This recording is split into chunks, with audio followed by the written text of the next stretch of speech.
In this installment of the weekly Quick Hack series, we're going to be dealing with shoulder impingement. Now, maybe you've had that kind of just one of those little aches in the front or maybe top of your shoulder, and you put your finger on it and you rub it during your workouts or during the day, and eventually you finally went and saw yourself the doctor, and the doctor told you, well, you've got impingement. Well, what that refers to is that the bones basically are getting closer than they need to be, and they are squishing down on some tissue. Maybe there's a little nerve going on in there, maybe it's tendons, maybe it's muscle or fascia, but whatever it is, it's getting impinged, it's getting pinched, and it's not feeling good. So how do you create better space there so you free up that area and not allow it to get pinched? Well, for one thing, we can try and do some soft tissue work on it, such as foam rolling or one of those kind of foam balls that we have. We can put it against a wall or lay down, or maybe even just use the other hand and roll back and forth all across the base of the collarbone into the belly of your deltoid muscle, that shoulder cap, and maybe even down into your bicep, because the bicep tendon comes up right near the area of impingement as well. So the chest, the front of the shoulder, and the bicep often will take on a little bit more work, and those muscles will shorten up, and it will cause that shoulder to internally rotate, kind of move forward or upward, creating a little bit of that impingement. So just a little bit of soft tissue might help.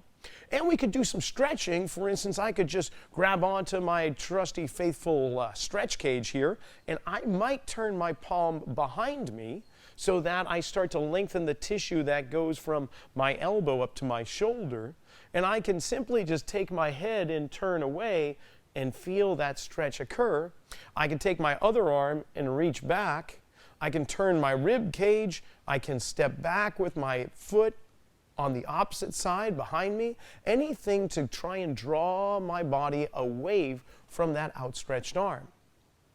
Now, those are all kind of nice approaches, a little massage, a little stretch, but maybe there's a reason for that shoulder moving forward. Maybe other muscles aren't doing the job they should be doing.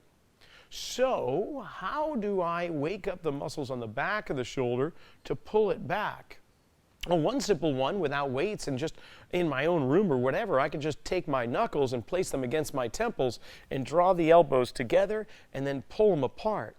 I might find that it's better to do it against a wall so that I know that I'm keeping good alignment and I'm simply just pivoting back and forth. I can also have my arms out by my side, maybe palms face up, and go backwards with these circles, pulling the arms back with every circular action. Maybe start with 10 repetitions, build up to 20, 30 or more.